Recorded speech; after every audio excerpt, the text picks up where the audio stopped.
Jeste čuli za onu staru izreku? Čovjek bez cilja je kao brod bez kormila i kapetana. Baš tako. Nema kormilo. Nema kapetana. Nema odredišta. I šta se dešava s takvim brodom? Vjetar ga nosi gdje hoće. Struje ga bacaju tamo. Amo. Udari u stijene, nasuka se, možda i potone prije nego što ikada vidi drugu obalu. A sada razmisli, koliko ljudi hoda ovim svijetom bez cilja, bez pravca, bez misije? Jeste li vi jedan od tih ljudi?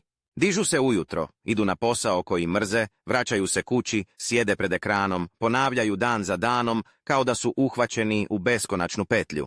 Kao brod koji luta, bez kormila, bez ikakve ideje gdje ide. Ali evo surove istine. Život ne prašta onima koji ne znaju šta žele. Jer ako ti ne odrediš svoj pravac, neko drugi će to učiniti za tebe. Bićeš nošen tuđim očekivanjima, tuđim snovima, tuđim planovima.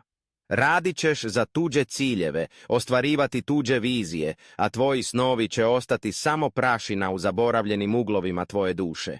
A sada, brutalno iskreno pitanje, znaš li gdje ideš? Šta želiš? Koja je tvoja vizija? Ne pričamo o malim željama, ne pričamo o novom telefonu ili autu. Pitam, šta je ono zbog čega ćeš kad dođe tvoj posljednji dan moći reći vrijedilo je? Jer znaš šta? Vrijeme prolazi. Svaka sekunda koja prođe nikada se neće vratiti. Danas si ovdje, sutra te možda nema. I kad taj trenutak dođe, jedino što ćeš imati su uspomene i osjećaj. Jesi li živio ili si samo preživljavao? Ako već nisi, probudi se. Zgrabi kormilo svog života. Postavi sebi cilj. Ako ne znaš gdje ideš, sjedni i razmisli. Piši, maštaj, zamišljaj, traži ono što te pokreće. I kad ga nađeš, kreni prema njemu bez obzira na prepreke. Jer znaš šta? Brod je najbezbjedniji dok stoji u luci, ali brod nije napravljen da stoji. Ni ti nisi. Tvoj život vrijedi više nego što misliš, ali samo ako ga uzmeš u svoje ruke.